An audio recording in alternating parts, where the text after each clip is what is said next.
ब्रह्मा गुरुर्विष्णु गुरुर्देवो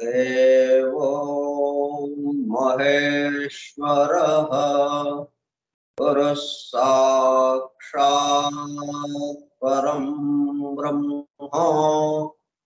तस्मै श्री गुरवे नमः।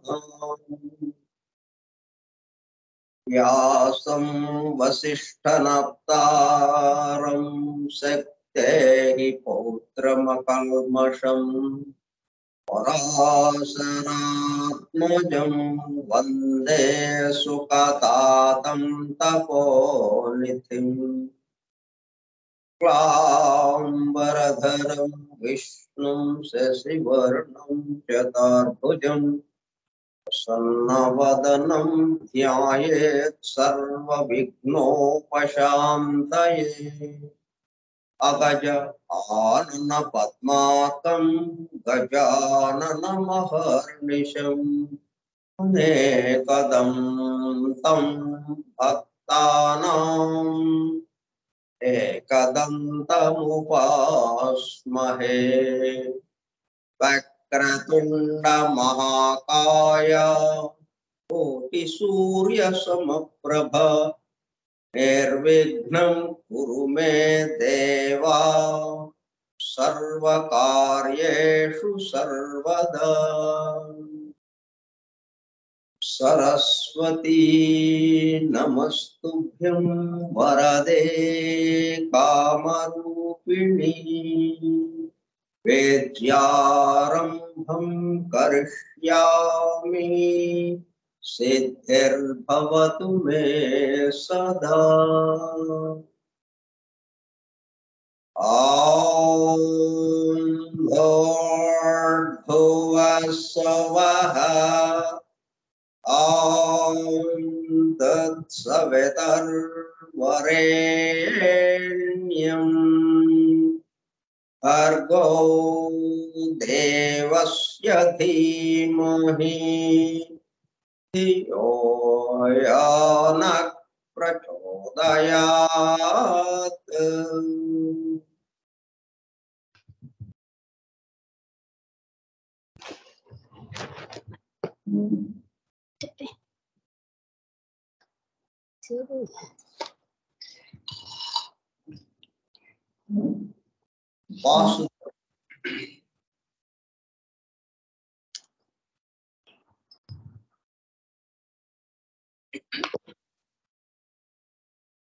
Forum for Truth Seekers, Satyanvesha Kula Brinda. Foundations of Esoteric Philosophy, Nikta Tattva Shastra Malab. The writings of H.P. Blavatsky with a foreword and notes by Ianthi H. Hoskins. గ్రంథ పఠనము మరియు అధ్యయనము కార్యక్రమం 30/3/2022 బుధవారము సాయంత్రం 4:30 గంటలు. మూడవ పాఠము 30/3/2022 బుధవారము సాయంత్రం 4:30 గంటలు. నిగూఢ తత్వశాస్త్ర మూలం స్కైప్ గ్రూపులో సుదూర ప్రాంతాలలో ఎవరింట్లో వారు హాయిగా విశ్రాంతి తీసుకుంటూ ఏకకాలంలో ఒకేసారి ఏమి చేస్తున్నాము, వింటున్నాము. ఏమి వింటున్నాము? శాస్త్ర సాంకేతిక రంగములలో ఎంతో వేగముగా పురోగమిస్తున్న ప్రస్తుత కాలంలోని మానవాళి అదే వేగముతో ఆధ్యాత్మిక రంగంలో కూడా పురోగమించుటకు వీలుగా ప్రపంచంలోని అన్ని జాతుల మతముల పవిత్ర గ్రంథములలో పొడుపు కథల రూపంలో అర్థము అయి అవనట్లుగా ఉన్న సృష్టి రహస్యములను శాస్త్ర సాంకేతిక రంగములతో మతము తాత్వికతలతో సమన్వయం చేస్తూ సృష్టి రహస్యములను బహిర్గతం చేసి మానవాళికి అందించాలనే దివ్య ప్రణాళికను అమలు చేయుటకు పరమ గురువులచే ఎన్నుకొనబడిన వారు మేడం ఎలెనా పెట్రోవ్నా బ్లావెట్స్కీ. ఆమె తన జీవిత కాలమంతా శ్రమించి తన మాతృభాష కాని ఇంగ్లీషు భాషలో అత్యద్భుతముగా మానవాళికి అందించిన ISIS unveiled, The Secret Doctrine, The Voice of the Silence, The Key to Theosophy గ్రంథములు అధ్యయనము చేసి వాటిలో తెలిపిన విషయములతో సంతృప్తి చెందక అతి నిగూఢములైన సృష్టి రహస్యములు గ్రంథ హృదయములను చేరు పద్ధతులను తెలుసుకోవాలనే తీవ్ర ఇచ్చిగల కొందరు సత్యాన్వేషకులు ఆమె చివరి సంవత్సరాలలో ఆమె వద్దకు చేరి ప్రశ్న సంవాద రూపంలో ఎన్నో నిగూఢములైన విషయములను మరింత లోతుగా తెలుసుకుని సత్యమును చేరుటకు ప్రయత్నించారు.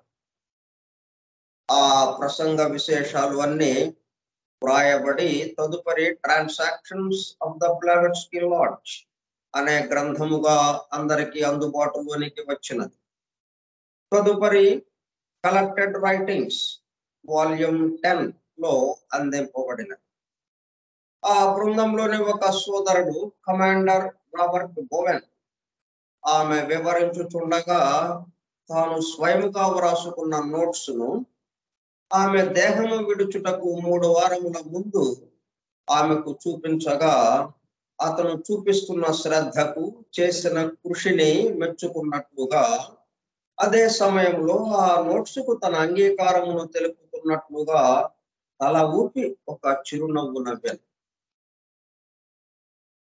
తదుపరి కాలంలో మరుగున పడిపోయిన ఆ నోట్స్ ను 40 సంవత్సరముల తదుపరి వారి కుమారుడు కెప్టెన్ పిజి బోవెన్ వెలుగులోకి తీసుకువచ్చి భవిష్యత్తు తరముల వారికి ఎంతో మేలు చేశారు.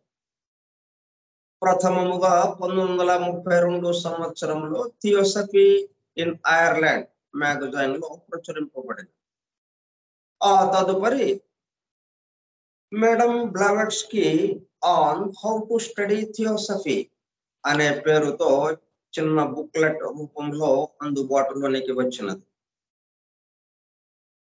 అపార జ్ఞాన సంపదతో అలరారుతున్న గ్రంథ సముదాయము నుండి అసలు మూలము ఏమిటి అనే విషయము ఆకలింపు చేసుకుంటకు ఆ గ్రంథములలోనే అక్కడక్కడ నెంబర్డ్ స్టేట్మెంట్స్ అండ్ ప్రిన్సిపల్స్ ఉదహరించబడినవని వాటి ద్వారా మూలము వద్దకు చేరుకోవచ్చని తెలిపినారు మేడం ఎలెనా పెట్రోవ్నా బ్లావెట్స్కీ. దానికి అనుగుణముగానే యాంతి హెచ్ హాస్కిన్స్ ఆ నెంబర్డ్ స్టేట్మెంట్స్ అండ్ ప్రిన్సిపల్స్ ను సీక్రెట్ డాక్టరీన్ నుండి 7 ముఖ్యాంశములను, ఐసిస్ అన్వైల్డ్ నుండి 10 సంక్షిప్త అంశములను సేకరించి ప్రతిదానికి తాను స్వయముగా వ్రాసిన నోట్స్ ను జత చేస్తూ foundations of esoteric philosophy from the writings of HP Blavatsky గ్రంథముగా పూర్తి చేయడం జరిగినది. కమాండర్ రాబర్ట్ బోవెన్ వ్రాసి బ్లావెట్స్కీ ఆమోదం పొందిన నోట్స్ ను అనుబంధము ఏ గా గ్రంథము చివర చేర్చడం జరిగినది. గ్లాసరీ పారిభాషిక పదకోశమును అనుబంధము బిగా చేర్చబడినది. దివ్య జ్ఞానమును అధ్యయనము చేయు పద్ధతులు, దాని ద్వారా మూలమునకు చేరి అనగా సత్యమును చేరి సత్య స్వరూపముగా మారుటకు కావలసిన సూచనలను తెలుపుతున్న గ్రంథరాజమును పఠిస్తూ అధ్యయనము చేయుతుండగా అత్యంత శ్రద్ధాశక్తులతో మేడం హెలెనా పెట్రోవ్నా బ్లావెట్స్కీ చెప్పుతుండగా ఆమె చుట్టూ చేరిన సత్యాన్వేషకుల బృందము వలె చెవియొగ్గి వినుచున్న అనగా ఒళ్ళంతా చెవులు చేసుకుని వినుచున్న ప్రియ సోదర శ్రోతలకు నమస్కారం.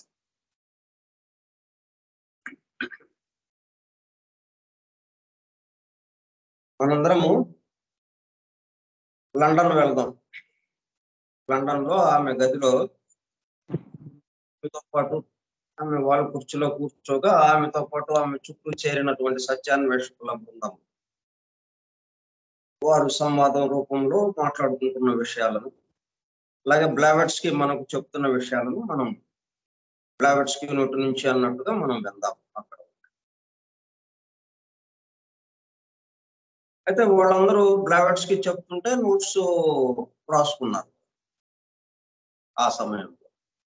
కానీ మనం ఇప్పుడు ఏమనుకుంటున్నాం, నోట్స్ వ్రాయనక్కర్లేదు, ప్రశాంతంగా ఓ శ్రద్ధాశక్తులతో చెవియొగ్గి వినండి, ఒళ్ళంతా చెవులు చేసుకుని వినండి అని చెప్పి మనం ఇప్పుడు అనుకుంటున్నాం. ఇక వినడం అంతే, రాయడం లేదు. ఎందుకని నోట్స్ వ్రాసుకోనక్కర్లేదు, వింటే చాలు అని ఎందుకు చెబుతున్నానంటే, నా కోసం నుండి నా చుట్టూ ఉన్న వారి కోసం, అలాగే ప్రతి పని దైవ కార్యముగా పనులు చేసుకుంటున్నాము కాబట్టి ఎప్పుడైతే నా చుట్టూ ఉన్న వారి కోసం వచ్చేసిందో ఇక మన నుంచి కదిలే ప్రతి పని దైవ కార్యం అయిపోతుంది, దైవ కార్యంగా ఉంటుంది. మూలం దగ్గర ఉన్నట్టు అయిపోతుంది. ఇప్పుడు అదే ఇట్లా లేకుండా నా కోసం అనే పద్ధతిలో ఉన్నప్పుడు నోట్స్ రాసుకుని జాగ్రత్తగా మళ్ళీ అవి ఏంటి అని తర్వాత ఆవు నెమరు వేసుకున్నట్టుగా ఆవు గబగబా తినేస్తుంది. తిన్న తర్వాత నెమ్మదిగా కూర్చుని మళ్ళీ గొంతులోకి తెచ్చుకుని నోట్లోకి మళ్ళీ నవ్వులుతూ ఉంటుంది దాన్ని. అట్లా నెమరు వేసుకున్నట్టుగా ఆ నోట్స్ అన్ని దగ్గర పెట్టుకుని, ఆ సీక్రెట్ డాక్టర్ను ఆ పుస్తకాలన్నీ దగ్గర పెట్టుకుని అదేంటి ఇదేంటి అనుకుంటా మళ్ళీ ఆ విషయాలు ఆమె ఏం చెప్పింది ఇట్లాగా ఏంటి అని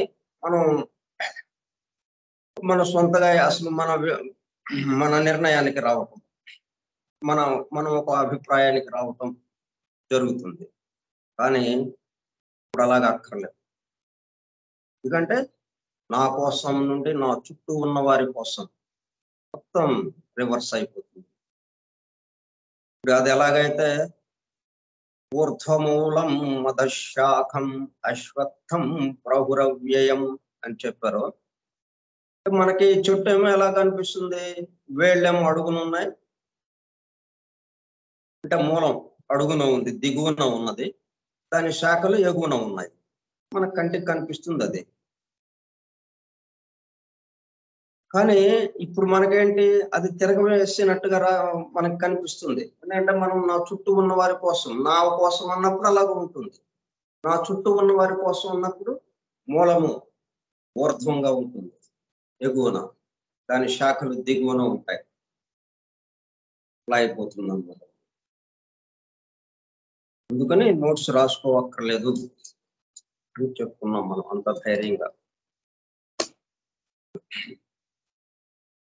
నిన్న Ianthe H Hoskins foundations of esoteric philosophy from the writings of HP Blavatsky arranged with a foreword and notes by Ianthi H. Hoskins. The Theosophical Publishing House, Adayar, Chennai. The 1982 first edition. 1982 first Adayar edition. Forward. మనం ఇప్పుడు ఉన్నాం. నిన్నంతా మనం where should the student begin, ఎక్కడ ప్రారంభించాలి student అన్నదానికి madam Blavatsky herself comes to the students rescue. ఆమె ఎట్లాగా మనకి సహాయం చేయడానికి వచ్చిందో అదంతా చూసాము మనం. By setting out here and there in numbered statements the principles on which that system is based. ఈ థియోసఫీ సిస్టమ్ అంతా, ఈ సృష్టి యొక్క అమరిక అంతా ఇట్లాగా అమర్చబడింది. సృష్టి అంతా దేని మీద ఆధారపడి నడుస్తూ ఉన్నది. ఆ విషయాలు అక్కడక్కడ చెదురుమదురుగా సీక్రెట్ డాక్టర్లోనే ఇవ్వబడింది, నెంబర్డ్ స్టేట్మెంట్స్ గా. 1 fundamental law, 4 basic ideas, 3 fundamental propositions, 6 numbered items, 5 proven facts, 3 new propositions. ఇవి తాళం చేతులు అన్నమాట. ఈ తాళం చేతితో మనం తిప్పినప్పుడు తాళం తెలుసుకుంటుంది, ద్వారం తెలుస్తుంది, లోపల ఉన్నటువంటి సంపద అంతా మనది.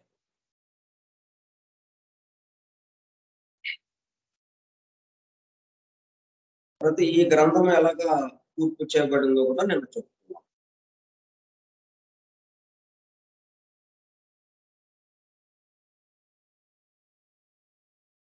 ఇప్పుడు Robert bowel, commander Robert bowel, ఆయన రాసినటువంటి నోట్స్ ఆమెకు చూపిస్తగా 3 వారాల ముందు, ఆమె దేహం విడవటానికి 3 వారాల ముందు ఆమె అంగీకరించింది, ఆమోదం తెలిపింది. అయితే అది వెంటనే బయటికి రాలేదు ఆ నోట్స్. అది ఎప్పుడుకో ఒక 40 సంవత్సరాల తర్వాత వాళ్ళ ఆయన కుమారుడు కెప్టెన్ పిజి బోవెన్ దాన్ని బయటకు తీసుకొచ్చాడు. ఇప్పుడు అది తర్వాత బుక్లెట్ గా కూడా ఏ పేరుతో, madam Blavatsky on how to study theosophy, దివ్య జ్ఞానమును అధ్యయనం చేయు పద్ధతులు. మేడం బ్లావెట్స్కి సూచించినటువంటి దివ్య జ్ఞానమును అధ్యయనం చేయు పద్ధతులు. ఎందుకంటే సీక్రెట్ డాక్టర్ ఎవరి ద్వారా వచ్చింది, మేడం బ్లావెట్స్కి ద్వారా వచ్చింది. కాబట్టి ఆమె దీన్ని ఎలాగా అధ్యయనం చేయాలి, దివ్య జ్ఞానాన్ని ఎలాగా అధ్యయనం చేయాలి, ఏ పద్ధతిలో చేయాలని మనం వందలు వేల మంది ఇప్పుడు దాకా చెప్పుకుంటూనే ఉన్నాం. అది సీక్రెట్ డాక్టర్ను 1888లో బయటికి వచ్చినప్పటి నుంచి అది పబ్లిష్ అయ్యి, ప్రింట్ అయ్యి, పబ్లిష్ అయ్యి అందరి చేతుల్లోకి వచ్చిన దగ్గర నుండి ఆ దివ్య జ్ఞానాన్ని అధ్యయనం చేస్తూనే ఉన్నారు వేల మంది. అయితే వీళ్ళందరూ చెప్పిన పద్ధతులు దూరంగా ఉంటాయి. ఇప్పుడు ఎవరి ద్వారా అయితే ఉందో ఫస్ట్ హ్యాండ్ నాలెడ్జ్, లాగా ఫస్ట్ హ్యాండ్ ఆమె దగ్గర నుంచి వచ్చింది కాబట్టి ఆమె దానికి సంబంధించి ఏదన్నా చెప్పినా కానీ మొత్తం అందరికన్నా చెప్పిన దానికి, ఈమె చెప్పిన దానికి ఎక్కువ వాల్యూగా ఉంటుంది. అందువల్ల ఆమె చెప్పిన పద్ధతులే మనం ఇప్పుడు ఇక్కడ నేర్చుకోవడానికి ప్రయత్నిస్తున్నాం. ఆ పద్ధతిలో మనం అధ్యయనం చేయడానికి ప్రయత్నిస్తున్నాం అన్నమాట. Madam Blavatsky on how to study theosophy ఆ పేరుతో బుక్లెట్ వచ్చింది. They are reproduced here in appendix A. Appendix ఏలో గ్రంథం చివర దీన్ని చేర్చడం జరిగింది. యథాతథంగా ఆ నోట్స్ ఎట్లాగైతే ఉందో ఆ యథాతథంగా దీంట్లో చేర్చడం జరిగింది.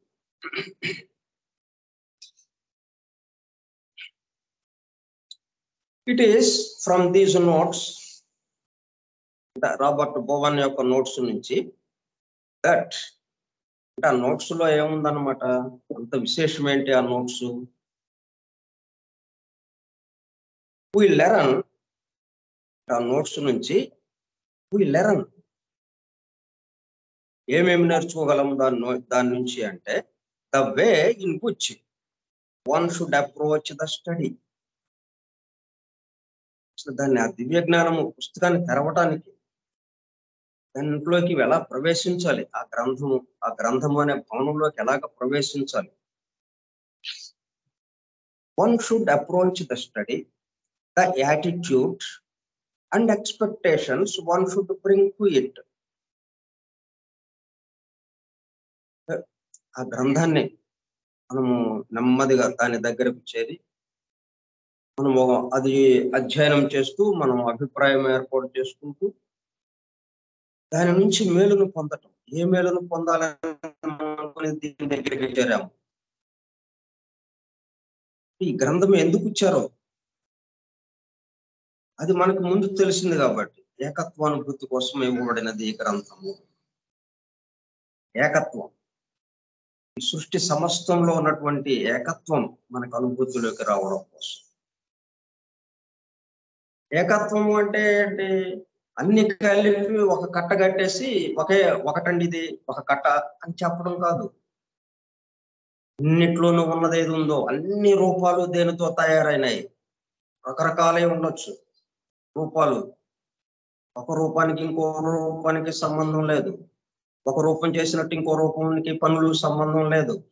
అన్ని వేరువేరుగా ఉన్నాయి. కానీ తయారైన పదార్థం, ఆ నడిపించే చైతన్యం, ఆ చైతన్యమే పదార్థంగా ఆ రూపంగా ఏర్పడటం.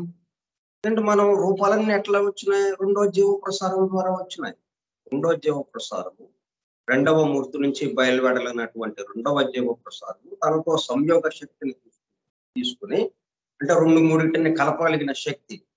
మొదటి జీవ ప్రసారానికి ఆ శక్తి లేదు. ఆ మొదటి జీవ ప్రసారము ఊరికే ఆ లోకాలను ఏర్పాటు చేయటం వరకే దాని పని. అంతవరకు అది చేసి మేము అనుకున్నాం. లోకాలను ఏర్పాటు చేసి ఆ లోకాలకి ఆయా లోకాలకు కావలసిన అణువులన్నిటినీ ఏర్పాటు చేసి మూల అణువుల్ని ఏర్పాటు చేసి ఆ తర్వాత రెండో జీవ ప్రసారము సంయోగ శక్తితో వచ్చి అనేక రూపాలని తయారు చేస్తుంది. రూపాలన్నీ ఎక్కడివి? ఆ లోకాల్లో పదార్థంతో తయారైనవి. ఈ పదార్థాలన్నీ 7 లోకాలుగా ఉన్నాయి కాబట్టి 7 లోకాలకి 7 రకాల పదార్థాలు ఉన్నాయా?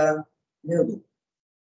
ఆ మొదటి బ్రహ్మలోకం ఏదైతే ఉందో ఆ బ్రహ్మలోకం ఏ పదార్థంతో తయారైందో అదే పదార్థము, కాకపోతే తక్కువ వైబ్రేషన్, తక్కువ తరంగ చలన వేగం, తక్కువ చలన వేగము, అత్యంత తక్కువ చలన వేగంతో స్థూలానికి వచ్చింది. పదార్థం ఒకటే, ఆ చలన వేగంలో మార్పు రావడంతో దాంట్లో స్థితి భేదం వచ్చేస్తుంది.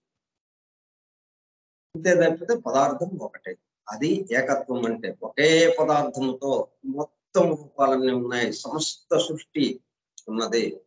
సమస్త సృష్టిని నడిపే ఒకే ఒక చైతన్యము. ఆ చైతన్యమే ఇటేపు రూపంగా కూడా వచ్చింది. ఎక్కడ ఎల్లడల సమస్తము అంటే అది ఏకత్వము అంటే. దాన్ని అనుభూతి చెందడం కోసం ఈ గ్రంథం ఇచ్చారు. కాబట్టి అది మనకి ఆ మేలును పొందుతున్నామా లేదా ఈ అధ్యయనం ద్వారా? ఆమె చెప్పిన పద్ధతుల ద్వారా ఇప్పుడు ఆ నోట్స్ లో రాబర్ట్ బోవెన్ ఇచ్చినటువంటి నోట్స్ లో ఆమె ఏ పద్ధతులు అయితే చెప్పిందో ఆ పద్ధతుల ద్వారా మనం ఈ దివ్య జ్ఞానాన్ని అధ్యయనం చేస్తుంటే ఆ మేలును పొందగలుగుతాం. ఇన్ హర్ వ్యూ, ఉద్దేశం ప్రకారం ఏంటన్నమాట, learn not only the way in which one should approach the study, the attitude and expectations one should bring to it.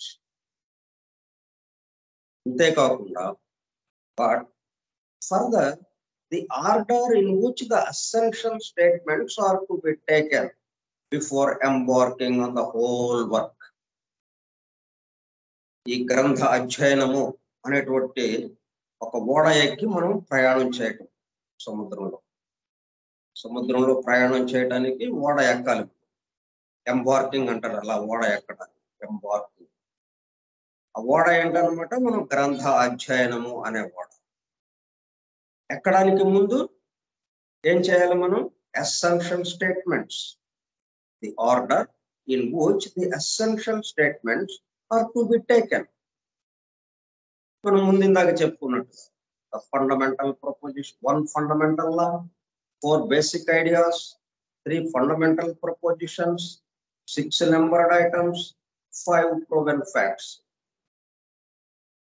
ఇవి మనం ప్రయాణం అంటే మనం ఏంటి మొత్తం బ్యాగ్ లో సూట్ కేసులో మొత్తం బట్టలు ఇంకా వేరే వేరేవి సర్దుకుంటాం కావాల్సిన ఐటమ్స్. మనం వేరే పొరుగురు వెళ్తున్నాం, వేరే ఊరు, కొన్నాళ్ళు అక్కడ ఉండాల్సి వస్తుంది. కాబట్టి దానికి అనుగుణంగా మనకి ఏమేమి వస్తువులు కావాలో అవన్నీ జాగ్రత్తగా సూట్ కేసులో పెట్టుకుని ఇక వాడైపోతాం.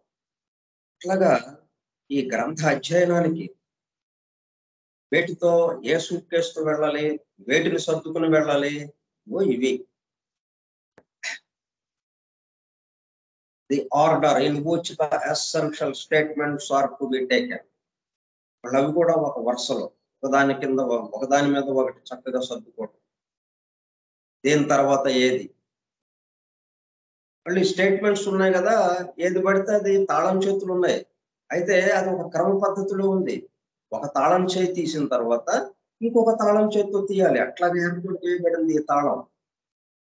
ఒక తాళం చేతితో వచ్చేసేది కాదు ఇది. ఈ తాళం ఒకదాని తర్వాత ఒకటి నెమ్మదిగా తీయాలన్నమాట. 1 ఫండమెంటల్ లాతో స్టార్ట్ చేయాలి, 4 బేసిక్ ఐడియాస్ తర్వాత రావాలి, 3 fundamental prepositions, 6 numbered items, 5 proven facts, 3 new prepositions. ఇట్లా ఆ పద్ధతిలో మనం అవన్నీ సర్దుకుని మనం దివ్య జ్ఞానము యొక్క అధ్యయనం థియోసఫీని స్టడీ చేయటానికి, దివ్య జ్ఞానమును అధ్యయనం చేయటానికి రెడీ అవటం, సిద్ధమవటం, ఆ ఓడ ఎక్కటం. అది ఆ ఉద్దేశం ప్రకారం ఏంటన్నమాట ఈ పద్ధతిలో చేయాలి.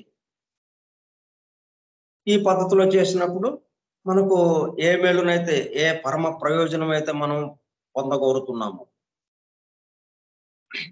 మనం అసలైన లక్ష్యం చేరటానికి ఎట్లాగైతే ఈ అధ్యయనాన్ని మొదలు పెట్టామో అది చక్కగా నెరవేరుతుంది అని ఆమె తెలుపుతుంది నోట్స్ ద్వారా. In addition she places before the student. దీంతో పాటు ఇంకా మన ముందేముంచింది ఆమె, the basic ideas which you should keep permanently in mind. కొన్ని ఐడియాస్, బేసిక్ ఐడియాస్, మూలానికి సంబంధించి ప్రాథమికమైనటువంటి మౌలికమైనటువంటి ఐడియాస్ కొన్ని అవి కూడా దగ్గర ఉండాలి. కూడా మనకి ఇచ్చిందామె అవి కూడా which you should keep permanently in mind. ఒక పక్కన అది ఎప్పుడు గుర్తుండేటట్టుగా అనమాట. మనకి ఎట్లాగైతే మనం ఈ దివ్య జ్ఞాన ప్రబోధిని అసలు డివైన్ ప్లాన్ అధ్యయనం మొదలు పెట్టినప్పటి నుంచే మనం ఇది చెప్పుకుంటున్నాం, ఏకత్వానుభూతి. అది మరలా గుర్తు చేసుకుంటూనే ఉన్నాం. ఇట్లా కొన్ని బేసిక్ ఐడియాస్ ఉన్నాయి, వాటిని ఒక పక్కన గుర్తు పెట్టుకుంటూ, ఎందుకంటే ఆ బేసిక్ ఐడియాస్ కనుక మనకు గుర్తు లేకపోతే మళ్ళీ ఇన్ఫర్మేషన్ దాంట్లోకి వెళ్ళిపోతాం. డిస్క్రిప్షన్, ఎక్స్ప్లెనేషన్, క్రిటిసిజం, కామెంటరీ, గందరగోళంలోకి వెళ్ళిపోతాం. మళ్ళీ బయటికి రాలేము. ఇంకా దాంతో మనం అర్థం కావట్లేదని ఆ పుస్తకాన్ని వదిలేయటం జరుగుతూ ఉంటుంది. కాబట్టి ఆమె ఎంతో చక్కగా ఆ పద్ధతుల్ని చెప్పుకుంటూ వచ్చిందనమాట. ఆ బేసిక్ ఐడియాస్ ఏంటి వాటిని కూడా మనం ముందు ఉంచిందాం, ఎల్లప్పుడూ గుర్తు పెట్టుకునేటట్టుగా, వాటిని మాత్రం మర్చిపోకుండా. ఎందుకంటే డీటెయిల్స్ లోకి వెళ్ళామనుకోండి, వెళ్ళిపోయేటప్పటికల్లా మర్చిపోతాం. ఇప్పుడు తిరణాల్లోకి వెళ్తాం, ఎగ్జిబిషన్ లోకి వెళ్తాం, పిల్లల్ని మర్చిపోతాం. అవి చూస్తా ఇవి చూస్తా ఈ పిల్లోడు ఇంకో వైపుకి వెళ్ళిపోతాడు వాడు. దాంతో మళ్ళీ పిల్లలు కనపట్టలేదని చెప్పి మళ్ళీ అక్కడ అనౌన్స్మెంట్ ఆఫీసులో ఇంత గందరగోళపడి అట్లాగా అయిపోతుంది అనమాట. అందువల్ల మనం చాలా జాగ్రత్తగా పిల్లోడిని ఎట్లాగైతే తిరణాల్లో కానీ ఎగ్జిబిషన్ లో కానీ చేయి పట్టుకుని వాడిని వెంట పెట్టుకుని అప్పుడు మనం చూసుకుంటా వెళ్తాం. వాడిని జార విడిచామా ఇక మనం వాడు దొరకడు. అట్లాగా ఈ బేసిక్ ఐడియాస్ వాటిని మాత్రం వదలకూడదు, మనం వదిలిపెట్టకుండా. అలాగే ఈ ఆర్డర్డ్ స్టేట్మెంట్స్ వీటిలో ఉన్న విషయం ఒక పక్కన గుర్తుపెట్టుకుంటూ అప్పుడు ఒక్కొక్క పేజీ తీసుకుంటా వెళ్ళండి. బ్రహ్మాండంగా మొత్తం దర్శనం ఇస్తుందన్నమాట.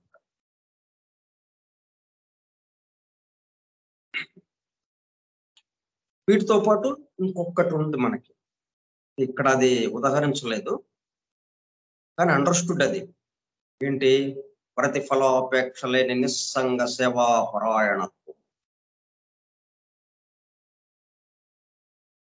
ఆ సేవా పరాయణత్వం దాన్నే మనం నా చుట్టూ ఉన్న వారి కోసం అని పెట్టాం. ఎప్పుడైతే నా చుట్టూ ఉన్న వారి కోసం చేస్తున్నాము, నా కోసం అనకుండా, అది ప్రతిఫలాపేక్ష లేని నిస్సంగ సేవా పరాయణత్వం అయిపోయింది. దానికి అమౌంట్ తీసుకోవచ్చు. ఇప్పుడు మనం ఏదో సర్వీస్ చేసాం అవతల వాడికి, వాడు దానికి ప్రతిగా మనకి డబ్బులు ఇచ్చాడు.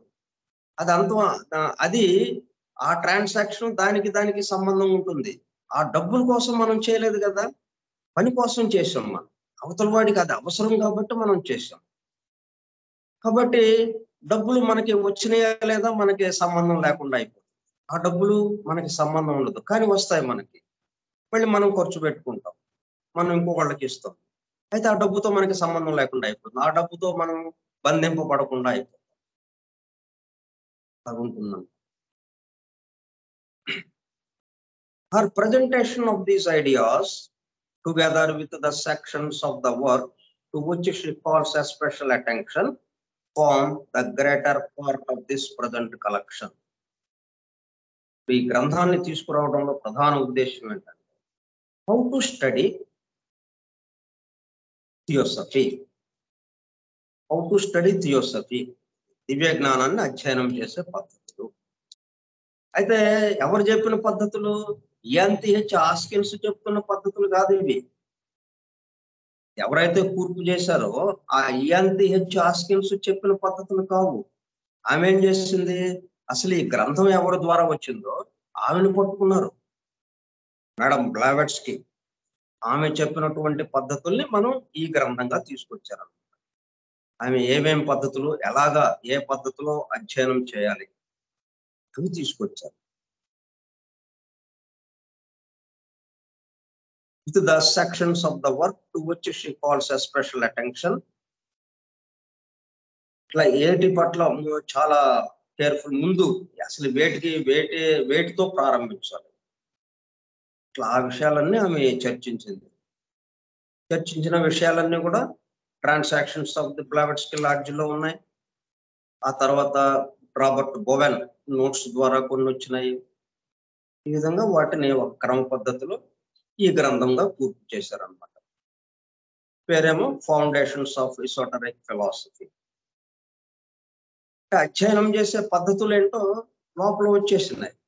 కాబట్టి అట్లా ఆ పద్ధతిలో గనక మనం అధ్యయనం చేస్తే ఏమవుతుంది? మూలానికి చేరుకుంటాం. ఫౌండేషన్స్, బిల్డింగ్ పైన తిరగటం కాదు, బయట తిరగటం కాదు, ఆ బిల్డింగ్ యొక్క పునాదుల్లోకి వెళ్ళిపోతాం. ఆ బిల్డింగ్ కి ఆధారంగా నిలబడ్డటువంటివి ఏవైతే ఉన్నాయో పునాదులు కదిలితే ఇంకా బిల్డింగ్ ఉండదు కదా, బిల్డింగ్ పడిపోతుంది. కాబట్టి అంత అవసరం పునాదులు.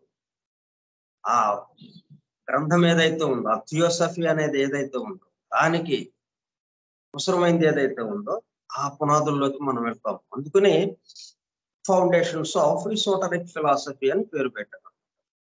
హౌ టు స్టడీ థియోసఫీ అని పేరు పెట్టలేదు. అవన్నీ లోపల వచ్చేసినాయి. అట్లాగా దివ్య జ్ఞానాన్ని అధ్యయనం చేస్తే ఏం జరుగుతుందో అది ఈ పుస్తకం పేరుగా పెట్టారు. Foundations of esoteric philosophy. Philosophy అంటేనే మన కంటికి కనపడదు, నిగూఢంగా ఉండేది. తత్వశాస్త్రము, ఫిలాసఫీ ఎవరి కంటికి కనపడుతుంది కదా అది. దానికి తోడు అది ఇసోటరిక్ అన్నారు. ఇసోటరిక్ అంటే ఇంకా నిగూఢం. ఫిలాసఫీనే మన కంటికి కనపడకుండా నిగూఢంగా ఉండేది. దానికి తోడు దానికి ముందేం చేర్చారు ఈసోటరిక్ అన్నారు. ఈసోటరిక్ అంటే ఇంకా నిగూఢమైనది అది. ఏమాత్రం మనకి ఈ పంచేంద్రియాలకు అందేది కాదు అన్నట్టుగా ఉంది. అటువంటి ఈసోటరిక్ ఫిలాసఫీ, ఆ నిగూఢ తత్వశాస్త్రము, కానీ ఈ రెండిటికి కలిపి ఇంకా దీనికి ఏదో మూలం ఉంది. ఈ ఈసోటరిక్ నిగూఢంగా ఉన్నటువంటి తత్వశాస్త్రం ఏదైతే ఉందో దీనికి మూలం, దీనికి అసలైన మూలం ఏదో ఉంది. అక్కడికి తీసుకువెళ్ళటం కోసం ఈ గ్రంథము మనకి ఇచ్చారన్నమాట. అందుకనే మనం మన గ్రూప్ పేరు అలాగా పెట్టాం, నిగూఢ తత్వశాస్త్ర మూలము. Isis unveiled is admittedly a diffuse and disorderly compilation. ఆమె నుంచి వచ్చిన ప్రప్రథమ గ్రంథము ఐసిస్ అన్వైల్డ్. ఎందుకంటే ముందు తెర తొలగించాలి కదా, అంతకు ముందు ఏంటుంది, తెర వేసింది. మన గ్లిఫ్ అండ్ సింబల్ గా పొడుపు కథల రూపంలో ఈ సృష్టి రహస్యాలన్నిటికీ అన్ని గ్రంథాల్లోనూ తెర వేసి ఉన్నది, పైన ముసుగు కప్పి ఉందన్నమాట. పొడుపు కథలు అనే ముసుగు కప్పి ఉందన్నమాట. పొడుపు కథలు అనే ముసుగు కప్పుబడి ఉందన్నమాట. అందుకనే ముందు ఆమె వచ్చి ఏం చేసింది, ఆ ముసుగును తొలగించింది, ఆ పొడుపు కథల్లో ఉన్నటువంటి రహస్యార్థాలని బయటకు తీసుకొచ్చింది. కాబట్టి ఐసిస్ అన్వైల్డ్. ఐసిస్ అంటే మనం ఈజిప్ట్ జాతికి సంబంధించి ఇది ప్రకృతి మాతగా ఉంటుంది. ప్రకృతి, పురుషుడు, సృష్టి. Horus, ISIS, ఓసైరస్. ఓసైరస్ అన్నది పురుషుడు, ఐసిస్ అన్నది ప్రకృతి మాత. వీళ్ళిద్దరి యొక్క కలయిక ద్వారా హోరస్ అంటే సృష్టి అనేది కుమారుడిగా సృష్టి వచ్చింది అన్నట్టు. జగన్మాతా పితలు ఓసైరస్, అలాగే ఐసిస్, జగన్మాతా పితలు వాళ్ళిద్దరు. వాళ్ళకి కుమారుడు హోరస్ అంటే ఈ సృష్టి. అట్లా ఉంది. దాంట్లో ఐసిస్ ని తీసుకుని, అంటే ప్రకృతి మాత ఏంటి, మనకి మాయ అనే తెర కప్పి ఉంది. అంటే మనం ఏకత్వానికి సంబంధించిన వాళ్ళమైనప్పటికీ, దైవాంశకి సంబంధించిన వాళ్ళమైనప్పటికీ, అనేకత్వము అన్న దాంట్లోకి వచ్చేసాం. స్థూలానికి వచ్చేటప్పుడు కల్లా ఒకదానికొకటి సంబంధం లేని విషయంగా ఉండిపోయి పూర్తిగా స్థూలంలో ఉండిపోయాం. ఈ ఏకత్వము అన్నది తెర వేసినట్టు అయిపోయింది. ఇప్పుడు ఆ తెర తొలగించాల్సిన అవసరం, ఎందుకంటే అనేకత్వంలోకి వచ్చాం కాబట్టి. ఏకత్వం నుంచి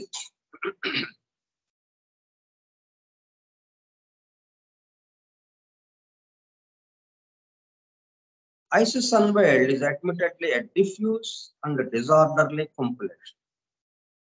అయితే ఈ తెర తొలగించేటప్పుడు కల్లా అక్కడ ఏంటుంది, అంత క్రమ పద్ధతులు సర్దిగా ఉన్నట్టుగా లేదు, అన్ని చల్లా చెదురుగా ఆగు పడిపోయి ఉన్నట్టుగా ఉన్నాయి అన్ని. అట్లా ఉందన్నమాట ఐసిస్ అన్వైల్డ్ అనే గ్రంథంలో ఉన్న విషయాలన్నీ ఎట్లాగా ఇచ్చిందామే, అట్లా ఇసిరేసినట్టుగా. చేతుల్లో చాలా ఉన్నాయి, అవన్నీ ఒక క్రమ పద్ధతిలో సర్దాలి. మనం షాప్కి వెళ్ళాం, షాప్కి వెళ్ళి అన్ని రకాలు కొనుక్కొని ఇంటికి వచ్చాం. ఇంటికి వచ్చిన తర్వాత వాటిని ఏం చేయాలి, మనం దేనికి సంబంధించిన దాన్ని ఆ అరలో సర్దుకుంటా ఉండాలి, సర్దాలి. అట్లా కాకుండా మొత్తం అలాగా పరిచేసేటప్పుడు కల్లా ఒక ఆర్డర్ లేకుండా, ఒక క్రమ పద్ధతి లేకుండా అట్లాగా డిఫ్యూజ్ చల్లా చెదురుగా ఉన్నట్టుగా అయిపోయింది. ఐసిస్ అన్వైల్డ్ అంతా ఆ మాదిరిగా ఉందన్నమాట. అంటే అర్థమయ్యి ఉన్నట్టుగా మళ్ళీ అదే పద్ధతి వచ్చింది. ఇక్కడ కొంత బయటికి తీసుకొచ్చినప్పటికీ, కొంత రహస్యార్థాలు బయటికి పెట్టినప్పటికీ ఒకదానికొకటి లింకప్ కావటం లేదు. ఎందుకంటే ఏ అధ్యాయం తర్వాత ఏ అధ్యాయం ఉండాలి, ఏ విషయం చెప్పిన తర్వాత ఏ విషయం చెప్పాలి, అది లేదు. ఆ వరుస పోయిందనమాట. ఏది పడితే అది వచ్చేసింది. ఇక ఒక విషయం గురించి ఒక అధ్యాయంలో చర్చించారు, మొదటి అధ్యాయంలో. ఆ రెండో అధ్యాయంలో దానికి సంబంధించి ఇంకొంచెం వివరణ వచ్చేటట్టుగా, అలా కాకుండా ఇంకో వేరే విషయం వచ్చేసింది. రెండో అధ్యాయం. మళ్ళీ దీనికి దానికి సంబంధమే లేదు అన్నట్టు. అలాగైపోయింది అనమాట Isis unveiled. Diffuse and disorderly compilation అలా కూర్పు చేయబడింది అది. Displaying extraordinary erudition in a woman, కానీ ఎంతో పాండిత్య ప్రతిభతో రాసినట్టుగా ఉంది. అయితే ఈమెకి ఏమన్నా పాండిత్యం ఉందా? అసలు ఏమాత్రం మామూలు కాలేజీ చదువు కానీ హై స్కూల్ చదువు కానీ ఏం లేదు ఆమెకి. బ్లవెట్స్కీ ఇంటి దగ్గర వచ్చి ఆమె చెప్పింది ఏదో చదువు తప్పితే ఆ పరిచారకులు వాళ్ళు వచ్చి అంటే టీచర్స్ ఎవరు ఇంటికి వచ్చి ఆమెకి బోధించిన విషయాలే తప్పితే ఆమె కాలేజీకి కానీ స్కూల్కి కానీ పాఠశాలకు వెళ్ళిన ఇది లేదు. ఒక క్రమ పద్ధతిలో విద్య అభ్యసించిన వ్యవహారం లేదు ఆమె దగ్గర. పాండిత్యము ఏమాత్రం లేదు ఆమె దగ్గర. Extraordinary erudition in a woman who had no formal education and whose traveling library seems to have consisted of no more than 2 or 3 dozen volumes. చదువుకోవడానికి పెద్ద లైబ్రరీ ఉందా? వాటిలో విషయాలన్నీ తీసుకొచ్చి ఇక్కడ కుమ్మరించడానికి లైబ్రరీ లేదు ఆమె దగ్గర. ఆమె దగ్గర ఉన్న పుస్తకాలు దాదాపుగా 2-3 డజన్ల పుస్తకాలు, అంటే ఒక 30 పుస్తకాలు, 30-40 పుస్తకాలు దాదాపు ఉన్నాయి అంతే ఆమె దగ్గర. ఆమె లైబ్రరీ ఏంటంటే 30 పుస్తకాలు. మరి ఎట్లా రాయగలిగింది ఇది? ఆమెకు పాండిత్యం ఉందా? లేదు. కానీ ఎంతో పాండిత్య ప్రతిభతో రాసినటువంటి గ్రంథం అది. ఎన్నో విషయాలు ప్రపంచంలోని అన్ని గ్రంథాలకి సంబంధించి, అన్ని పవిత్ర గ్రంథాలకి సంబంధించి, అన్ని జాతులు, అన్ని సంప్రదాయాలు, రకరకాల సంప్రదాయాలు, ఆధ్యాత్మిక విషయాలకు సంబంధించి అన్నిటిని ఉటంకించింది దీంట్లో. ఎక్కడి నుంచి చేసిందా? It is a mass of curiosities, of information and critical commentary on a truly vast range of subjects, of profound knowledge of the occult tradition in its many forms. ఇట్లా ఎన్నో గొప్ప విషయాలు అన్నమాట. ఆ విషయాలకి సంబంధించి ఆ మంచి చెడ్డలు, దాని యొక్క వివరణ, వ్యాఖ్యానం.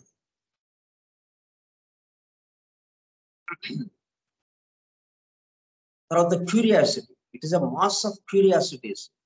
అంటే ఇక్కడ వీళ్ళేదో చిన్న ఒక గ్రూప్, ఒక సమూహం ఉంది. ఆ సమూహానికి సంబంధించి ఒక సంప్రదాయం ఉంది, ఆధ్యాత్మిక సంప్రదాయం. వాళ్ళు ఏదో చేసుకుంటా ఉన్నారు, వాళ్ళు ఏం చేస్తున్నారు అని వాటిని గురించి ఆసక్తితో తెలుసుకోవడం. అలాగే ఇంకొకళ్ళు వాళ్ళది సంబంధించి తెలుసుకోవడం. ఇలా ప్రపంచంలో మరి ఎందుకంటే ఈ ఐసిస్ అన్వైల్డ్ రావడానికి ముందు ఈమెకి పని అప్పజెప్పబడిన తర్వాత ఐసిస్ అన్వైల్డ్ రావడానికి మధ్య కాలంలో దాదాపు 30-40 సంవత్సరాలు ప్రయాణాలు ప్రపంచవ్యాప్తంగా. రోజు విశ్రాంతి లేకుండా ప్రయాణాలు చేస్తూనే ఉంది. రకరకాల చోట్లకి వెళ్తాం, అక్కడ విషయాలు తెలుసుకోవడం. అవన్నీ తెచ్చి ఏం చేసిందనమాట, ఇప్పుడు మనం షాపు నుంచి తెచ్చాము వస్తువులు, అవన్నీ అలా కుప్పబోసినట్టుగా మొత్తం ఈ ఐసిస్ అన్వైల్డ్ అన్న గ్రంథంలో కుప్పబోసేసింది. కాకపోతే పాండిత్య ప్రతిభ ఉంది. ప్రతి వాక్యం కూడా వివరణ ఎంతో చక్కగా ఉంది. ఒక పెద్ద షేక్స్పియర్ లాగా, పెద్ద కవి ఎట్లాగైతే రాస్తాడో చక్కగా వర్ణిస్తూ ఆ వర్ణనలతో అట్లాగా ఉన్నాయి. మళ్ళీ ఈమె ప్రతిభ ఏమీ లేకపోయినప్పటికీ, చదువు సరిగా లేకపోయినప్పటికీ ఎంతో పాండిత్య ప్రతిభతో రాసింది. వాటికి వివరణలు, వ్యాఖ్యానాలు ఎంతో చక్కగా ఇచ్చింది. తర్వాత మనకి రకరకాలటువంటి సంప్రదాయాలు, occult tradition in its many forms అన్ని వచ్చినాయి. కానీ but the material is presented in some confusion and often in a sharply polemic tone which declares its contemporary setting. మళ్ళీ ఈ తర్కాలతో ఒకళ్ళకి కుదరట్లేదు కదా, ఒకళ్ళు చెప్పిన దాన్ని ఇంకోటి ఒప్పుకోవట్లేదు. ప్రపంచవ్యాప్తంగా అప్పుడున్న పరిస్థితి ఏంటి, సరే ఇప్పుడంటే మొత్తం డబ్బుతో వ్యవహారం నడుస్తుంది కాబట్టి ప్రపంచం అంతా ఇంకా మతాలు లేవు, భగవంతుడు లేదు, ఏమీ లేవు, విషయాలు ఏమి లేవు. ఆధ్యాత్మిక విషయాలు కానీ, సంప్రదాయాలకి ఒకదానికొకటి ఉన్న విషయాలేంటి, విభేదాలేంటి, ఇదంతా దీని మీద పెద్దగా ఇప్పుడు లేదు. కాకపోతే మతాన్ని రాజకీయంగా వాడుకుంటున్నాం. మనం అధికారంలోకి రావడానికి దీన్ని ఏమన్నా ఉపయోగించుకుందామా అనే తప్పితే అంతకంటే ప్రత్యేకమైనటువంటి ఇది లేదు. అప్పుడు పూర్తిగా మతం యొక్క పట్టులో ఉంది ఆ రోజుల్లో. కాబట్టి తర్కము, ఒక్కో వితర్కించుకోవటం, నీది తప్పు అంటే నీది తప్పు, నాదే కరెక్ట్ అని మీది తప్పు అని ఇలాగ తర్కించుకోవటం చాలా ఎక్కువగా ఉండేది. పోలమిక్ టోన్ అంటే అదనమాట. Which declares it's contemporary setting. ఇప్పుడు ఆ రోజుల్లో ఆ ప్రపంచవ్యాప్తంగా ఉన్నటువంటి పరిస్థితి ఏదైతే ఉందో ఆధ్యాత్మిక విషయాలకి సంబంధించి కానీ, ఇప్పుడు సామాజికంగా కానీ అశాంతి, ఒకరి పట్ల ఒకళ్ళకి సరైన అవగాహన లేకపోవడం, ఇలాగ ఎలాగో ఉందో ఆధ్యాత్మిక పరంగా ఎలాగైతే వేరువేరుగా ఉందో ఆ మొత్తం ఇక్కడ ప్రతిఫలించింది అనమాట.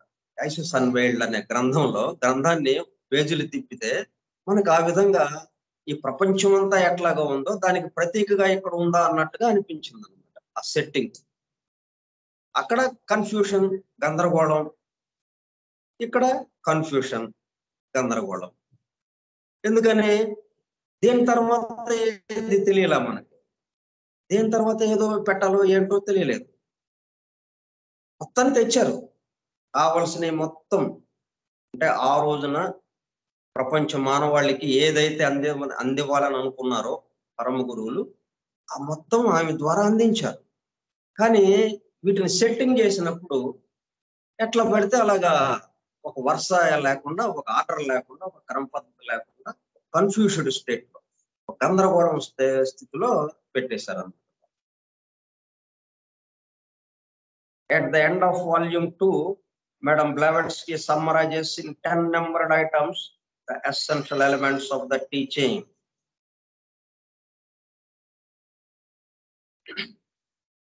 ఎందుకంటే ఇట్లా ఎందుకు పెట్టాల్సి వచ్చింది? చక్కగా మనకి ఒకదాని తర్వాత ఒకటి, 1వ తరగతి నుంచి 2వ తరగతి, 3వ తరగతి, 4వ తరగతి, ఇలాగా దానికి సంబంధించిన సిలబస్ అంతా ఎలా ఉంటుంది? వాళ్ళ వికాసానికి తగ్గట్టుగా ఒక విషయం నేర్చుకున్న తర్వాత ఆ నెక్స్ట్ ఏ విషయం అయితే వాడి వయసుకి తగ్గట్టుగా, ఆ నేర్చుకునే వాడి వయసుకి వాడి వికాసం ఎంత ఉంటుందో అంచనా వేస్తూ ఆ సిలబస్ ని నిర్ణయించే వాళ్ళు ఆ పాఠాలను పెడుతూ వచ్చారు. 1 నుంచి 10 వరకు మనం చూసాం అనుకోండి. 10వ తరగతి వచ్చేటప్పుడు కల్లా ఒకే విషయాన్ని 1వ తరగతిలో ఎట్లా చెప్పామో వాడి క్రమ వికాసానికి అనుగుణంగా క్రమంగా దాని లోతుల్ని పెంచుకుంటూ 10వ తరగతి వల్ల ఎంతో లోతుగా వాడికి బోధించడానికి ప్రయత్నం చేస్తాం. అట్లాగా వచ్చింది. ఆ విధంగా ఈ గ్రంథం ఉండి ఉందనుకోండి, ఐసిస్ అన్వెయిల్డ్ కానీ, ద సీక్రెట్ డాక్టర్ కానీ ఆ పద్ధతిలో కనుక ఇచ్చుంటే మీరు madam Blavatsky how to study theosophy అనే గ్రంథంతో పని లేదు. ఎందుకంటే ఒక క్రమ పద్ధతి ఉంది కదా, మనం వరుసగా చూసుకుంటా నెమ్మదిగా గురించి ఆలోచించలేదు. మళ్ళీ బట్టలు ఇప్పుతాయి, ఇప్పుడు ఏమైంది? బట్టలు ఇప్పుతాయి ఇచ్చేటప్పుడు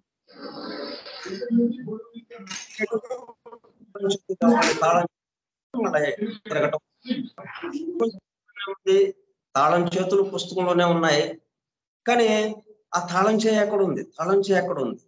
ఆ పుస్తకాన్ని ఎలాగా మేము ఒకదాని తర్వాత ఒకటి ఎలాగా చదువుకోవాలి? మేము దేని నుంచి దేనికి వెళ్ళాలి? ఎందుకంటే మళ్ళీ పవిత్ర గ్రంథాలన్నీ ఎట్లాగైతే పొడుపు కథల రూపంలో, ఇప్పుడు వేదం ఉంది, వేదంలో ఒక చోట ఇచ్చినాయి, మళ్ళీ ఇంకో చోట చూసుకోవాలి మనం, దీని కంటిన్యూషన్. అంతేగాని వరుసలో ఉన్నది వేదం కూడా.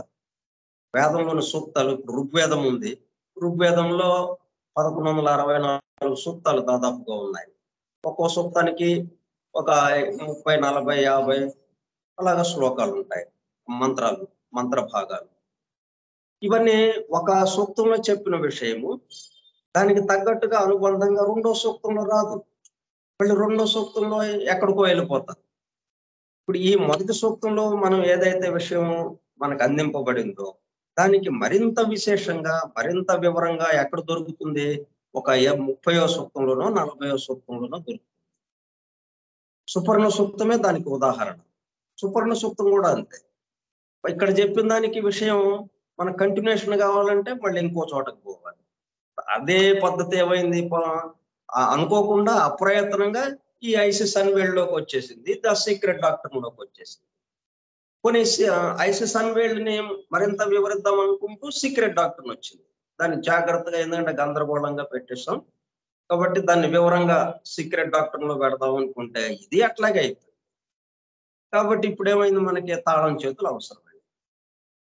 ఆ పద్ధతులు చెప్తే గాని మనం ఆ పద్ధతి ద్వారా ముందుకెళ్తే గాని ఈ గ్రంథాల అర్థం అయ్యేట పరిస్థితులు ఆయన ఇది వచ్చిందనమాట. అందువల్ల ఏం చేసింది ఐసిస్ అన్వేల్డ్ వాల్యూమ్ 2 చివర్లో madam Blavatsky summarises in 10 numbered items the essential elements of the teaching she has sought to lay before the reader. Isis unveiled ఎందుకు, దేనికోసం, ఆటకుల్లో ఏమి మార్పు రావడం కోసం, ఏమి తెలుసుకోవడం కోసం ఆ ఐసిస్ అన్వేల్డ్ అనే గ్రంథాన్ని మానవాళికి అందించారు, అది వీళ్ళకి అర్థం కాని పరిస్థితి అయిపోయింది. అందుకోసం అని చెప్పి మళ్ళీ ఏం చేయాల్సి వచ్చింది, చివర్లో 10 summarised essential elements, 10 numbered items the essential elements of the teaching, 10 ముఖ్యాంశాలుగా చివర్లో ఇచ్చిందనమాట. ఇప్పుడు ఆ 10 ముఖ్యాంశాలు మనం ఫస్ట్ ఏం చదవాలన్నమాట. ఇప్పుడు ఐసిస్ అన్వేల్డ్ మేము చదువుదామండి అని బయలుదేరితే ఏం చేయాలి మనం? ఫస్ట్ ఆ 2వ వాల్యూమ్ తీసుకుని ఆ 2వ వాల్యూమ్ చివరిలో ఇచ్చినటువంటి 10 నెంబర్డ్ స్టేట్మెంట్స్ ఏవైతే ఉన్నాయో, 10 numbered items the essential elements of the teaching, ముందు అవి చదవాలి. అవి చదివితే అప్పటికి మళ్ళీ ముందుకు వచ్చే మళ్ళీ ప్రారంభం నెంబర్ ఫస్ట్ వాల్యూమ్ తీసుకుని మొదటి వాల్యూమ్ అప్పుడు మొదటి పేజీ నుంచి మనం చదవచ్చు. అట్లాగా అయిందనమాట. అంటే కొంచెం జాగ్రత్త కోసం, అది అనుకోకుండా, ఎందుకంటే మనం ఆ కొంచెం శ్రమ కూడా చేయకపోతే అసలు ఏమీ అర్థం కాని విషయంలోకి వెళ్ళిపోతాం. అర్థమైనట్టు ఉంటుంది కానీ అర్థం కాదు. ఈ చిన్న శ్రమ ద్వారా అంటే ఎక్కడ మొదలు పెట్టాలన్నమాట, చిట్ట చివర 2 గ్రంథాలు 2 వాల్యూమ్స్ ఇచ్చింది ఆమె. 2 వాల్యూమ్స్ ఇచ్చిన తర్వాత ఆ 2వ వాల్యూమ్ చివరిలో ఇచ్చింది ఆ 10 నెంబర్డ్ ఐటమ్స్, 10 ముఖ్యాంశాలు. అక్కడ మొదలు పెట్టాలి మనం అనమాట. తాళం చెవి అక్కడ ఇచ్చిందనమాట. అంటే మనం ఏంటనమాట, ముందు ఏది మన దగ్గరకు వచ్చినా దీని తాళం చెవి ఎక్కడ ఉంది, ఫస్ట్ క్వశ్చన్ ఇట్లా పెట్టాలన్నమాట.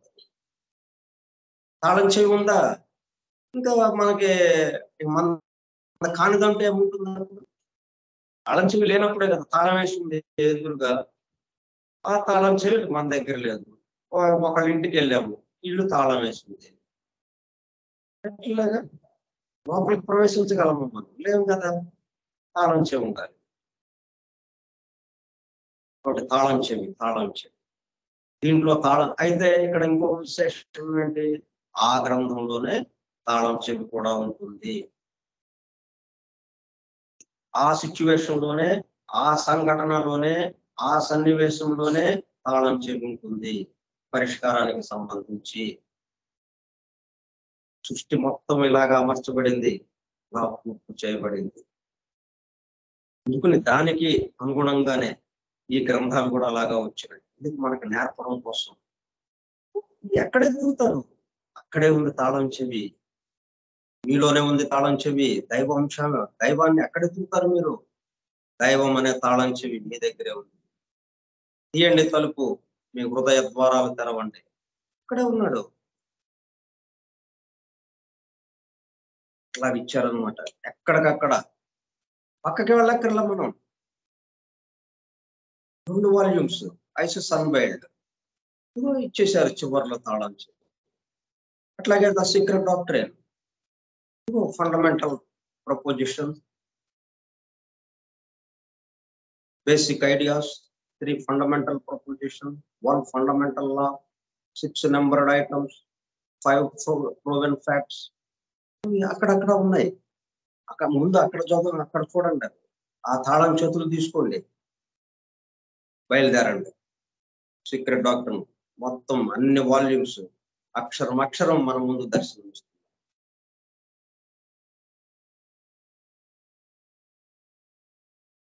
Although this was her first attempt to set out an orderly statement of the fundamental principles of the esoteric philosophy enunciated in her work, ఈ విధంగా పరమ గురువుల యొక్క దివ్య ప్రణాళిక ప్రకారం ఫస్ట్ ప్రణాళిక కదా, డివైన్ ప్లాన్. ఆ డివైన్ ప్లాన్ ప్రకారం పరమ గురువులు ఏం చేస్తారు, ఈమెని అనుకున్నారు. ఈమెని అనుకుని ఈమె ద్వారా ఏమేమి జ్ఞానం బయటకు రావాలో, సృష్టికి సంబంధించినటువంటి రహస్యాలు ఎంతవరకు మనకు బయటకు వెల్లడి చేయాలో అలాగా వెల్లడి చేశారు కదా ఆమె ద్వారా. Although this was our first attempt to set out an orderly statement of the fundamental principles of esoteric philosophy enunciated in our work, the relevant passage is here given last. అయితే మనం మరి ఐసిస్ అన్వేల్డ్ కదా first మనకి book వచ్చింది కాబట్టి ఆ first book కి సంబంధించింది ఏదైతే ఉందో 10 ముఖ్య అంశాలు, 10 నెంబర్డ్ ఐటమ్స్, ఆ 10 ముఖ్య అంశాలు ఏవైతే ఉందో దాంతో కదా మనం ప్రారంభించాల్సింది ఈ గ్రంథాన్ని ఐసిస్ అన్వేల్డ్ లో చివరిలో చెప్పినటువంటి ఏంటంటే ఫస్ట్ వర్క్ ఆమె.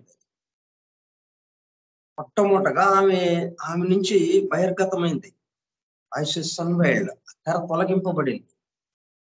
కాబట్టి ముందు అది కదా మనం చూసుకోవాల్సిందే. దానికి సంబంధించి 10 ఐటమ్స్ ఉన్నాయి, 10 ముఖ్య అంశాలు. దాంతో కదా ఈ గ్రంథాన్ని మనం స్టార్ట్ చేయాల్సింది, ప్రారంభించాల్సింది. కానీ ఈఎన్టీహెచ్ హాస్కిన్స్ ఏం చేసింది, చివరిలో పెట్టింది తీసుకెళ్ళి. ఐసిస్ అన్వేల్డ్ చివరిలో ఎలాగైతే పెట్టారో అక్కడ అదే పద్ధతిలో ఏం చేసింది, ఈ మొత్తం గ్రంథానికి చివరికి చేర్చింది అది ఆ 10 ముఖ్య అంశాలు. అంటే ఇవి ఒక వరుసలో ఆ తాళం చేతులు కూడా ఒక ఏ క్రమంలో ఒక ఆర్డర్ గా మనకు అందించింది అనమాట ఈఎన్టీహెచ్ హాస్కిన్స్. తమాషాగా ఈ గ్రంథం ఇవ్వలా మనకి. నేను తాళం చేతులన్నీ మనం ముందు ఇచ్చేసారనుకోండి, వరుసగా ప్రయత్నం చేస్తాం. ఇది తాళం పడలేదా, ఇంకో తాళంది, ఇది రాలేదండి, ఇంకో తాళంది అని అంటే ఎప్పుడుకో ఒక తాళం చేతికి ఒక తాళం వస్తుంది, ఆ తర్వాత రెండో తాళం, ఇట్లాగా మరి 7 తాళాలు వేసి ఉన్నాయి అక్కడ. ఇట్లాగా మరి ఒక్కొక్క తాళం ఒక్కొక్క యొక్క నెంబర్డ్ స్టేట్మెంట్స్ అండ్ ప్రిన్సిపల్స్. అందుకని ఏమేం చేసిందంటే ఫస్ట్ తీయాల్సిన తాళం ఏదో దాంతో ప్రారంభించింది మనం ఈ గ్రంథాన్ని. చిట్ట చివరిగా తీయాల్సిన తాళం ఏదో చిట్ట చివరి ఇచ్చింది. ఈమె కూర్పు చేయడంలో కూడా ఎంత చక్కగా మన కోసం ఎంతో శ్రమపడి, మనం చేయాల్సిన శ్రమంతా ఆమె పడింది అనమాట. మనం ఈ అధ్యయనం చేయడానికి ఎంత శ్రమ పడాలో ఆ వరుస తెచ్చుకోవడం కోసం, దేని తర్వాత ఏది అది తెలుసుకోవడానికే మనకి సంవత్సరాలు పడుతుంది మనం సొంతగా చేసుకుంటే. దాన్ని ఆమె మొత్తాన్ని చక్కగా ఒక క్రమ పద్ధతిలో తీసుకొచ్చి దేని తర్వాత ఏది ఉంచితే ఆ బేసిక్ ప్రిన్సిపల్స్ కానీ బేసిక్ ఐడియాస్ కానీ బ్లావెట్స్ కి చెప్పినటువంటివి ఏవైతే ఉన్నాయో నెంబర్డ్ స్టేట్మెంట్స్ కానీ ఇవన్నీ ఏది తర్వాత ఏది ఉంటే, అంటే మనకి 1వ తరగతి నుంచి 10వ తరగతి దాకా ఒక క్రమ పద్ధతిలో ఎలాగైతే ఆ బాలుడు యొక్క వికాసానికి తగ్గట్టుగా, చదువుకునే వాడి యొక్క విద్యార్థి యొక్క వికాసానికి తగినట్లుగా ఆ పాఠాలు క్రమక్రమంగా లోతుల్లోకి వెళ్ళి విషయాన్ని వివరించడం ఉంటుందో ఆ పద్ధతిలో ఇచ్చారు మనకి ఈఎన్టీహెచ్ హాస్కిన్స్.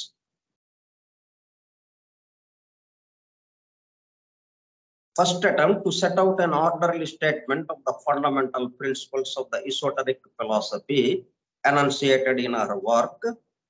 The relevant passage is here given last, for the reason that ఎందుకు ఇచ్చాను చివరా చెప్తుందామి ఈఎన్టీహెచ్ హాస్కిన్స్ చెప్తూ ఉందన్నమాట. For the reason that, as will be seen, she had not at the time clearly distinguished between the broad principles and the secondary material. ఇక్కడ కూడా చూడండి, cause and effect, broad principles. ముందు మౌలికమైనటువంటిది, అంటే ఇంకా సృష్టింపబడక ముందు ఉండే ఏవైతే ఉన్నాయో, సృష్టించడానికి కారణంగా ఏవైతే ఉంటాయో, సృష్టించడానికి బేస్గా ఏదైతే ఉంటాయో, మౌలికంగా ఏవైతే ఉంటాయో, ఫండమెంటల్ గా ఏవైతే ఉంటాయో, అది ఒక విభాగం. తర్వాత సృష్టించిన తర్వాత అవి పని చేస్తూ ఉండడం అనేది, దాని యొక్క వర్క్ వల్ల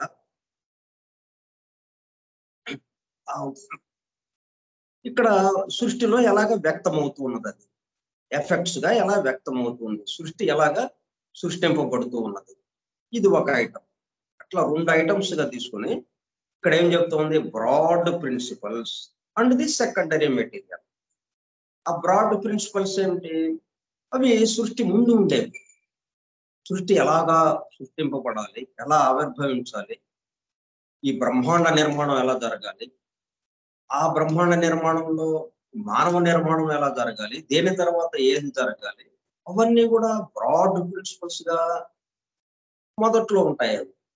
అవి ఇంకా అప్పటికి సృష్టి రాలేదు, సృష్టి ఇంకా సృష్టింపబడలేదు. తాను పెక్కులు కావాలని ఒక సంకల్పం బయలుదేరింది అంతే. ఈ సంకల్పానికి కన్నా ఇంకా ముందు ఉన్నవి అనమాట డివైన్ లాస్, మౌలిక తత్వ దివ్య ధర్మములుగా అక్కడ ప్రిన్సిపల్స్ గా అక్కడ ఉన్నాయన్నమాట. అది ఒక విభాగం. తర్వాత ఆ broad principles and the secondary material, అది వ్యక్తమయ్యేటప్పుడు కల్లా ఇగో ఈ మాదిరిగా ఇట్లాగా వ్యక్తమవుతూ ఆ సృష్టింపబడిన తర్వాత ఇవి ఇక పనులు జరుగుతూ ఉన్నాయి. ఇది రెండోది అనమాట, సెకండరీ మెటీరియల్. అట్లా 2 విభాగాలు చేసి ఇప్పుడు ఏం చేసింది అనమాట,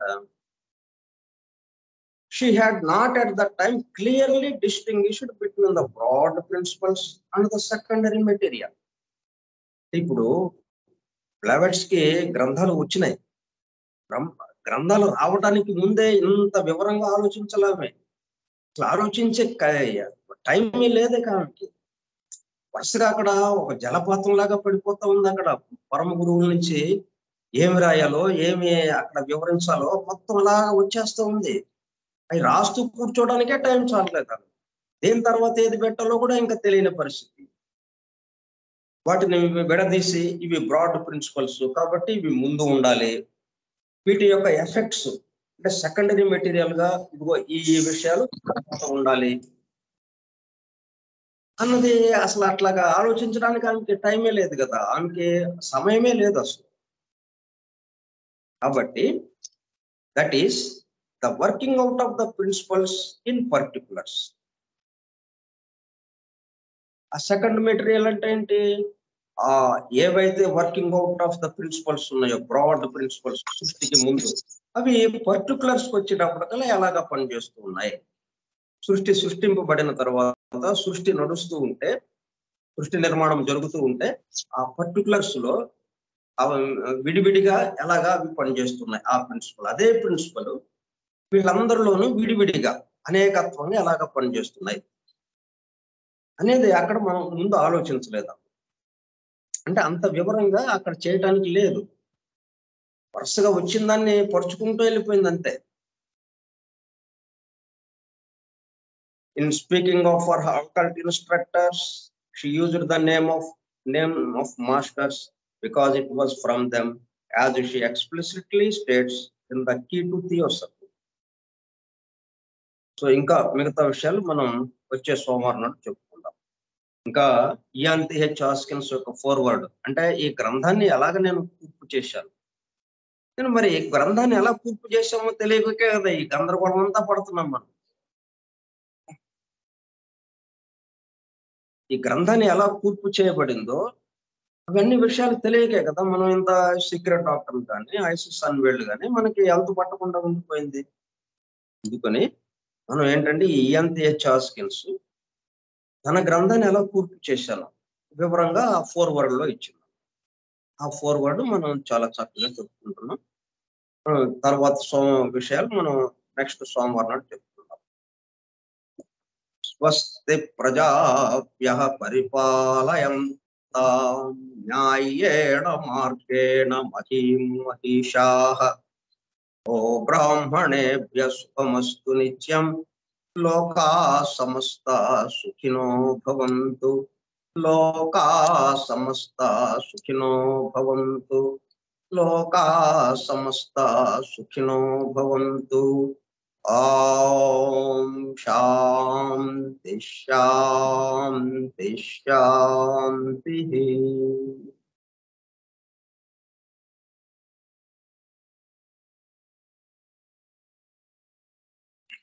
ఓపికగా విన్న సోదర శ్రోతలందరికీ ధన్యవాదాలు.